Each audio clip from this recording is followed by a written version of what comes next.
જય।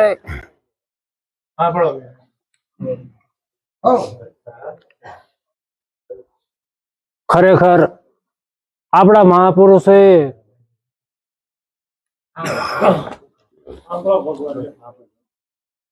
આપણા મહાપુરુષોએ આ જીવને સમજાવવા માટે ઘણા બધા પુસ્તકો લખ્યા છે, રામાયણ, મહાભારત, ભાગવત, એમ ઉપરાંત નાની મોટી ભજન વાણીઓ। શા માટે? કે ખરેખર આ જીવ કઈક બીજા રસ્તે ચડી ગયો છે, તો જીવને સમજાવવા માટે મહાપુરુષે એવી રચનાઓ કરી છે। કારણ કે જગત એવું છે, અનંતમુખી છે, જેની વિચારધારા અલગ અલગ છે। મહાપુરુષોને એમ થયું કે આમ ન સમજે તો શાસ્ત્ર લખ્યા, પુરાણો લખ્યા, કારણ કે વિચારધારા બધાની અલગ અલગ છે। અને એમ ઉપરાંત કઈક કઈક ઈશ્વરને ખોજી રહ્યો છે। અમારે ઉગમ ફોજમાં એક દાદા લાભેશ્વર થઈ જાય, એમની વાણી છે કે હે મન મસ્ત હુआ बिन ક્યાં ઢૂંઢે, તું પરમાત્માને એમ કેમ શોધી શકીશ? ईश्वर को ढूंढे सब दुनिया, कोई वेद कोई वाणी में, पर कोई ढूंढे पत्थर और पानी में।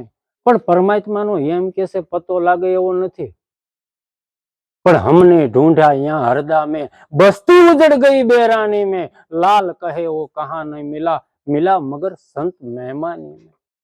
क्या मने परमात्मा की जाकी थई कि आवा महापुरुषो संतो ज्યાં આવી સભાઓ થઈ, ન્યા પરમાત્માની કે મને જાયકી થઈ। તો દાદાશ્રી શું કહે છે કે હે મન મસ્ત હુआ बिन ક્યાં ઢૂંઢે, તો પોતાના મનનું એમ કહે છે કે આ મસ્ત મન માંથી જ્યાં લગણ આવરણ આવે છે ત્યાં લગણ પરમાત્માની ઝાંખી થાય એવું નથી। પછી દાદાશ્રી શું કહે છે કે હે ઘટ ભીતર नहीं अब दूरा, खाली खत्ता क्यों फिरे, પણ ભ્રમણા મેં ફિર ભ્રમણ કરત હે, પુસ્તક પાના ક્યાં જુએ। હું કીધું આ ઘટમાં જ છે પરમાત્મા, પણ દેખાતો કેમ નથી? તો સંતોએ એમ પણ કીધું કે તારા ઘટમાં પીવું બિરાજે, એટલે તું જોઈ લે અંતરપટ ખોલી, કઈક હૃદયમાં વસ્તુ પડી છે અનમોલી। પરમાત્મા છે પણ દેખાતો કેમ નથી? કે અવેધિયાના ઝાડા જામી ગયા છે। પારસ મણી કે આપ્યો પ્રેમ કરીને, લોહા કંચન હો જાવે, પણ કાટ ભરેલી કોઠીમાં નાખ્યો, એ રૂપ ક્યાંથી બદલાવે? હે, કારણ કે અવિદ્યાના ઝાડા જામી ગયા છે, તો આ ઘટમાં ઓળખાય નહીં પરમાત્મા। પણ જો એવા સદગુરુ શરણમાં જાય તો પરમાત્માની તરત ઝાંખી થઈ જાય એવું છે કે મળી જાય કોઈ મુર્શદ મોહલા તો રંગ નામ દે में खुदा मिलावेगा, 21 બ્રહ્માંડ ઉપર જઈને મેરે ઝૂલે તો કોઈ ઝુલાવેગા। મળી જાય કોઈ મુર્શદ મોહલા તો રંગ નામ દેહ में કે खुदा मिलावेगा। હે, તો આ દેહમાં પરમાત્મા છે પણ દેખાતો નથી। હે ઘટ ભીતર નહીં અબ દૂરા, પરમાત્મા કોઈ દૂર નથી।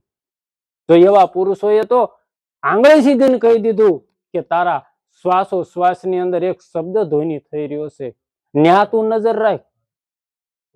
નહીં અબ દૂરા, ખાલી ખત્તા ક્યું ફિરે, કે મસ્જિદ માણા પરમાત્માને ક્યાં શોધી રહ્યો છે?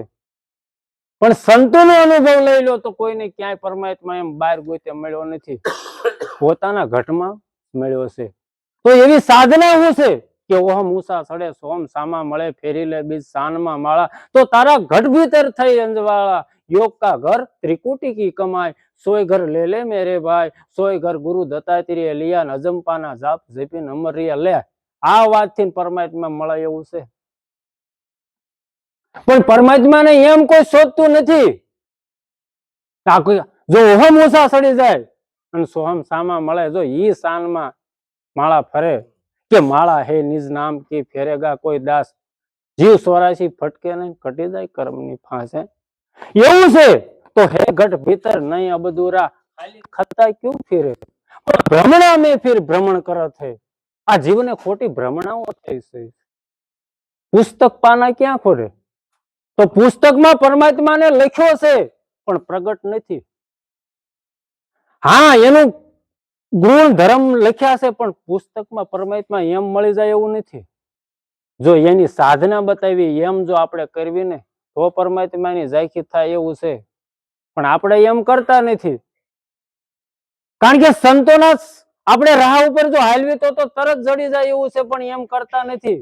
તો પછી આગળ શું કીધું કે પોતાના મનને પરમાત્મા વગર કાંઈ થાય એવું નથી. કે મન મઢિયા તેરી સાપ કરી લે, વાસ કરી લે નીતિ મઢિયે, પીયું પીયું પોકારે પંખી, દમદમ અવસર એ લઈએ. હું કીધું કે આ મનને સાફ કર્યા વગર કદડો જ્યાં લગન ભર્યો છે, એમ કહેવાય છે ગટર હાલી જતી હોય ઊંડી, ઉપર આમ માથે પ્યાંક હોય તાલગણ એમ થાય કે ઓહો બહુ સારી આ માથે સારું લાગે, પણ મય તો હાવ કદડો ભર્યો છે. એમ આપણે બહારથી હારા દેખાવી છે, અને મય કદડો અવિદ્યાના અનેક પ્રકારની આમાં દુર્ગંધો ફેલાય છે. જો ઈ સાફ થઈ જાય ને તો પરમાત્મા દેખાય એવું છે. નો કીધું કે ખેડૂત થયો ખેડ કરે નહીં, પણ નામ ખેડૂત ધરાવે, પણ આપ ખેતરમાં ઝાડા જામ્યા એના બીજ પરલે જાવે. હે મૂર્ખ મન લે વિચારી, તને સદગુરુ હવે બીજું હું સમજાવે. પણ આપણે તો કઈક ઊંધે જ રસ્તે સડી ગયા છે કે ત્રણ ભવનમાં મારે તડાકા, ગુરુ એક કહેતા ત્રણ આડી અડાડે, મૂર્ખાને બોધ નો લાગે, સદગુરુ વધારે એને હું સમજાવે. કારણ કે મારી જેવું બે શબ્દ બોલતા આવડતા તો આમ કઈક ફૂલતો હોય કે હું કઈક શીખી ગયો, કઈક શીખી ગયો, પણ ખરેખર એવું નથી ભલા. કારણ કે ભક્તિ કરવું એ કોઈ દેખાડવાની વાત જ નથી. હા, પરમાત્મા એ સરસ્વતી આપી તો બેને હરખી રીતે સમજાવવા, આ એક ખરેખર મારા મત પ્રમાણે તો સંતોની રાહ આ છે. પછી હું કીધું કે મન મઢિયા તેરી સાફ કરી લે, તું વાસ કરી લે નીતિ મઢીએ, તો પીયું પીયું આ મન જ પીયું પીયું પોકારે પંખી. પછી ઈ અવસર જેવો કોઈ અવસર નથી દાદા તરીકે. પીયું પીયું પોકારે પંખી, દમદમ આ શ્વાસે શ્વાસે ઈ લિજ્જત તું લઈ લે કે દમદમ અવસર એ લે. પછી આગળ શું કે છે દાદા શ્રી કે ઘટમાં ઠાકર, ઘટમાં પૂંજા, ઘટમાં ખોળન હાર વસે, ઘટમાં આરતી અહો નિસ્બાજે, સુરતી કે શબ્દ શબ્દ છૂટે. હું કીધું કે ઘટમાં ઠાકર તો આત્મા છે, એ બાપા ઠાકર છે, અને મન પૂંજારી છે, અને ભાવ પૂંજા ઉપર છે. સંતોનું એવું માનવું છે કે કાંઈ તારે બાલ લેવા જવા પણ જ નથી, કે આમાં જ આરતી બાજી રહેશે. કેવી બાજી રહેશે કે ઢોલ નગારા ધે વાગે, પડઘમમાં પડકારો, પણ નાભી કમળ થી નિરખી જો આમાં તાત કરે છે તુંય કારો. હે સાધુ સમજીને હાલો આપણા ધણી ગુરુ ને ધારો. પણ વાજંતરમાં વધુ ઉતાવળો, ભૂંગળમાં ભણકારો, પણ આમાં પવન પૂતળી રમે પ્રેમ છે, નાભી કમળ વિસ્તારો. હે સાધુ સમજીને હાલો આપણા ધણી ગુરુ ને ધારો. હે પણ સતાર સારંગી વીણા વાંસળી બોલે 52 થી 12, પણ પિંડ બ્રહ્માંડ ઉપર સડે કોઈ સંત સોધારો, કે પલ પલમાં રંગ પલટાવે કોટી કળાનો કળનારો, જોધા પ્રતાપે ભણે ભવાઈની દાસ. આ બધું સાંભળવું હોય તો મન વર્તી ગુરુના નામમાં વાળો ને તો આવા તો અવાજ સંભળાય એવું છે કે નહીં ડંકો, નહીં ઝાલરી, નહીં કોઈ બજાવન હાર. આમાં ગેવી પુરુષની ગર્જના, જેનો રોમ રોમ લાગ્યો છે રણુકાર, આ ગગનમાં ગરજી રહેશે આરતી. આમાં જ આરતી બાજી રહેશે કે રૂ નહીં, બત્તી નહીં, નહીં ગરજ કે તેલ, આ અખંડ જ્યોતિ ચેતન રૂપી, આમાં અખંડ જ્યોતિ જલી રહેશે, ન્યા આરતી બાજી રહેશે.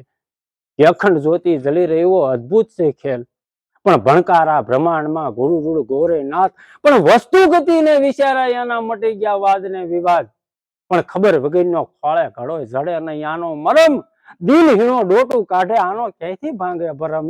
એમ ડોટું કાઢવાથી કે કાંઈ જડે એવું નથી. આવા અવાજ થયા રહેશે, પણ સંભળાય કોને કે સુરતા ધરીને જો કોઈ સાંભળે તો એની ધૂન ગગનમાં ગાજે. સુરતાથી આ અવાજ સંભળાય એવું છે. તો આવી આરતી બાજી રહેશે, પણ સંભળાય કોને? પણ આ દેહમાં જો તમારે સાંભળવું હોય તો સંત મત એમ કે છે કે આ દેહમાં અખંડ ઝાલર વાગી રહેશે, કે કોઈ ગુરુગમ જ્ઞાની જાગે, આ ઘટમાં અખંડ ઝાલર વાગી રહેશે. પણ આપણે ત્યાં ધ્યાન જ નથી દીધું. પણ સ્પષ્ટ સપ્તાહ લાભુ દાદાએ તેને પછી શું કે છે આગળ નામાશરણ ની અંદર, જો પરમાત્માને તમારે નક્કી કરવો હોય તો શું કે છે કે શબ્દ સ્વરૂપી સોહમ આત્મા, જો નિજાનંદ અનુભવે, મિટા દે ટેવ લાભુ નિજ ઘર સોય ઢૂંઢે. હે મન મસ્ત હુआ बिन ક્યાં તૂટે. આ શબ્દ ઉઠી રહ્યો છે, પ્રાણની અંદર આવે છે જાવે છે, એમાં શબ્દ બોલી રહ્યો છે, ગાજી રહ્યો છે. એમાં નરસિંહ મહેતા પણ સાક્ષી દેશે, હે નિરખરે ગગનમાં કોણ ઘૂમી રહ્યો, તેજ હું એવો શબ્દ બોલે. ઈ પણ આ કયો શબ્દ કે મૂળ શબ્દ નાભીથી ઉઠે, તરવેણી આવી બોલે. આ સુર મંડળ મેં શબ્દના અવાસા. કોઈ આને ખોળવા વાળા સાધુ હોય ખોળે? હે આ રવિ સાહેબ કિમ સાહેબ ને એમ કે છે કે આ મૂળ શબ્દ નાભીથી ઉપડી રહ્યો છે, અને તરવેણી જે શ્વાસ ઉશ્વાસ ને જે શબ્દ ઉઠી રહ્યો છે એને સંતોએ તરવેણી કીધી વાલા.